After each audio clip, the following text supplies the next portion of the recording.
Imagine a moonlit night in ancient Arcadia. A man walks alone through a dense forest when suddenly his shadow begins to stretch and contort against the trees. According to texts from 2,000 years ago, this wasn't just any man. This was King Lycaon, whose transformation into a wolf would echo through millennia of human storytelling. But was this merely a cautionary tale or something more? Across continents and centuries, from Norse sagas to Navajo legends, from Egyptian papyri to Mesopotamian clay tablets, the motif repeats with startling consistency. Humans changing form, shedding their skin, becoming something other. What if these weren't just stories? What if, buried beneath layers of myth and metaphor, these ancient accounts were trying to document something real? The oldest shape-shifting accounts date back over 4,000 years, carved into stone when humanity was still learning to write. What we're about to uncover might force us to question not just what we know about ancient beliefs, but about the very nature of human identity itself. Welcome to the hunt. Today we're tracking shapeshifters through history's shadows. The concept of shapeshifting appears in virtually every ancient culture with such remarkable consistency that we have to ask, what were our ancestors really describing? Let's journey through time and across continents to piece together this puzzle. In Mesopotamia, the cradle of civilization, we find one of the earliest written accounts of shapeshifting in the Epic of Gilgamesh. The goddess Ishtar threatens to raise the dead who would outnumber the living and transforms between human and divine forms. Picture ancient scribes by flickering lamplight, pressing reed styluses into wet clay to record these accounts, not as fiction, but as historical and religious truth. The ancient Egyptians took shapeshifting even further. Their gods constantly shifted forms, Sekhmet becoming Hathor, Amun merging with Ra. But it wasn't just divine beings. The Egyptian Book of the Dead contains spells designed to help the deceased transform into animals during their journey through the afterlife. Imagine standing in a torchlit temple as priests recited these transformation spells, believing they were providing essential tools for the soul's journey. I am the serpent whose years are infinite. I die and I am born again each day. I am the serpent who dwelleth in the uttermost parts of the earth. These aren't the words of fantasy writers. They're translations from actual Egyptian funerary texts.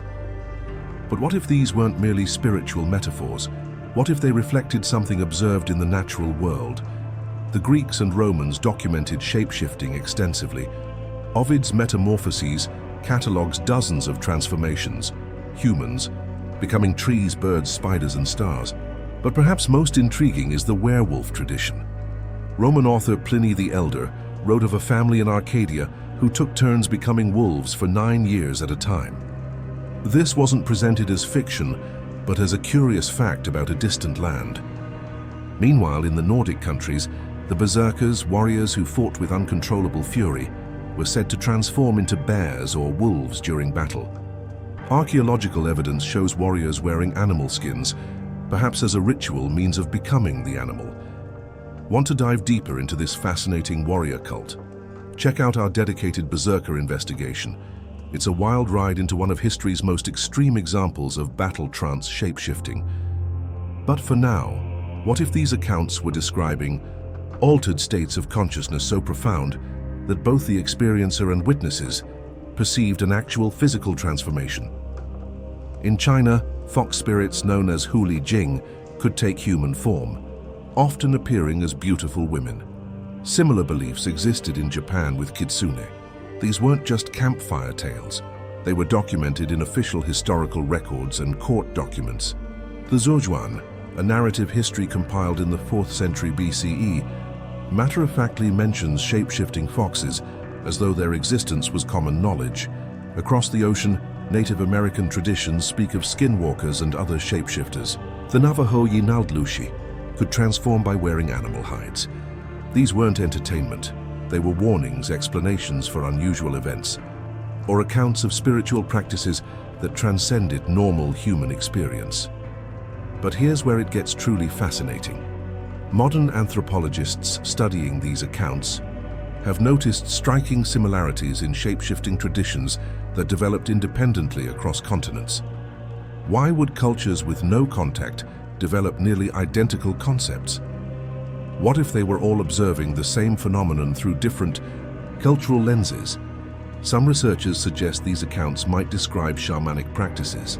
Archaeological evidence from sites like the Cave of the Trois Frères in France shows 15,000-year-old cave paintings depicting human-animal hybrid figures. Were our ancestors trying to document actual spiritual experiences where consciousness seemed to shift between human and animal forms? But what if there's something even more profound at work? What if these accounts reflect a fundamental aspect of human psychology? Our ability to empathize so deeply with other creatures that we can, in a sense, become them in our minds? Or could there be something we're still missing? Something that connects all these accounts across time and space? But here's where our hunt takes an unexpected turn. What if shapeshifting wasn't just spiritual metaphor or psychological projection? What if there were biological realities behind some of these accounts? Consider this. In 2008, neurologists at University College London discovered that our brains contain specialized mirror neurons that fire both when we perform an action and when we observe someone else performing it. These neurons essentially allow us to experience others' actions as if they were our own. What if ancient shamans, through intense ritual and training, developed heightened mirror neuron responses to animals? Their brains might literally process animal movements and behaviors as their own. Even more intriguing is the rare psychological condition called clinical lycanthropy, where patients genuinely believe they're transforming into animals. Brain scans of these individuals show unusual activity in areas responsible for body image and perception. One documented case from 2013 involved a man who periodically experienced the sensation of growing fur and claws, not as hallucination, but as felt physical reality. His brain was literally rewiring his bodily perception. Now imagine ancient cultures encountering individuals with such conditions without our modern medical framework. Would they not document these as actual shape-shifting? And what about psychoactive substances? Archaeological evidence confirms that virtually every ancient culture used mind-altering plants in religious contexts. The Greek Eleusinian mysteries likely involved ergot derivatives, similar to LSD. Berserkers possibly used Amanita muscaria mushrooms. These substances can profoundly alter perception, including body perception. Participants in ayahuasca ceremonies frequently report experiencing transformation into animals or plants, not as hallucination, but as felt reality. Here's where it gets truly mind-bending. Quantum physics suggests observation affects reality at fundamental levels. Some theoretical physicists propose that consciousness itself may be a quantum phenomenon. What if ancient shamanic practices somehow accessed quantum aspects of consciousness, allowing perception to influence physical reality in ways modern science is only beginning to understand? Consider the documented cases of extreme physiological changes during deep meditative states. Tibetan monks can raise their body temperature enough to dry wet sheets in freezing conditions, a phenomenon called G-tummo that defied scientific explanation until recently. If humans can consciously control supposedly automatic bodily functions, what other transformations might be possible? The most provocative question remains, what if shape-shifting exists not as literal physical transformation, but as something equally profound, a state where the boundaries between self and other human and animal become permeable in ways that transcend our normal understanding of identity? This isn't just philosophical speculation. Neuroscientists studying psychedelic experiences note that the dissolution of the sense of self correlates with reduced activity in brain networks responsible for maintaining body boundaries and self-image. What ancient texts described as becoming another creature might represent states of consciousness where the rigid boundaries of identity temporarily dissolve. But perhaps the most profound insight comes from ancient philosophical traditions. Plotinus, the 3rd century Neoplatonic philosopher, proposed the concept of anima mundi, the world soul, suggesting that all living beings are connected through a universal consciousness. This philosophical framework might explain why shape-shifting appears across cultures. It represents an intuitive understanding of our deep connection to other living beings. However, there's a crucial reason why shape-shifting is portrayed as dangerous or cursed in most ancient texts. The Greeks didn't celebrate Lycaon's transformation, it was a punishment. Norse legends warn of berserkers losing themselves to animal rage. Chinese fox spirit tales often end tragically. These weren't just moral fables. They may represent profound psychological insights about the dangers of identity dissolution. In clinical psychology, the complete breakdown of personal boundaries is associated not with enlightenment, but with psychosis and severe dissociative disorders.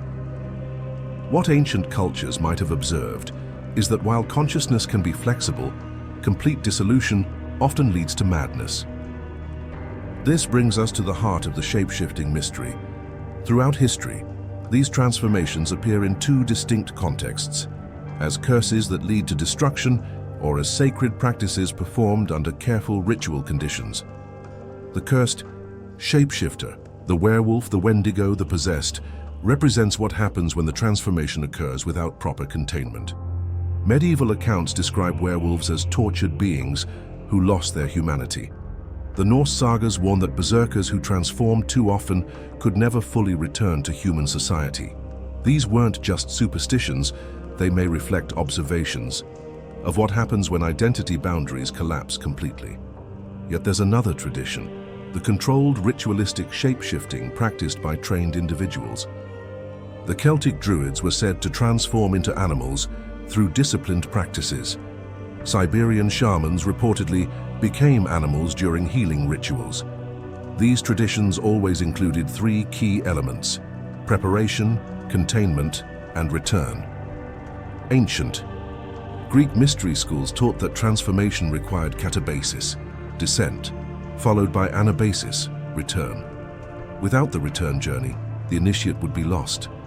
Similarly, shamanic traditions worldwide emphasize the importance of coming back from animal form, of reintegrating the experience rather than remaining dissolved. What's fascinating is how these ancient insights align with modern psychological understanding.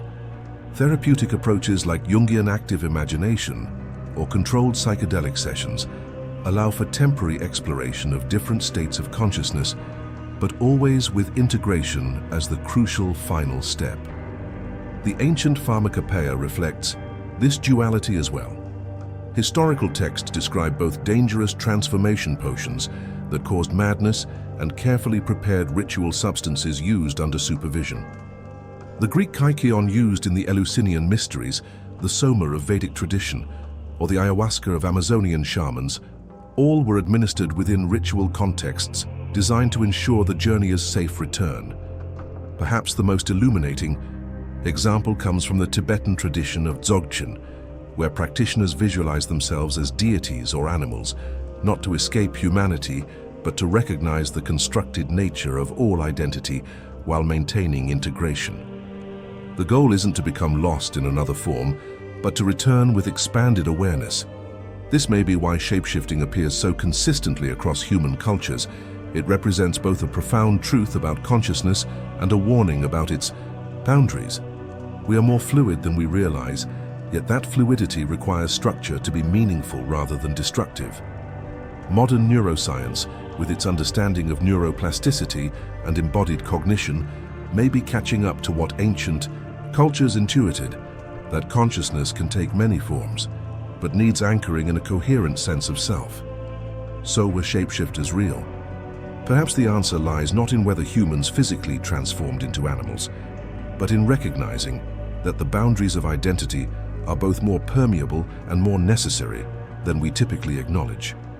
The next time you find yourself deeply absorbed in music, art, or nature, experiencing a momentary dissolution of self-boundaries, remember that you're touching the same mystery that our ancestors tried to capture in their shape-shifting tales.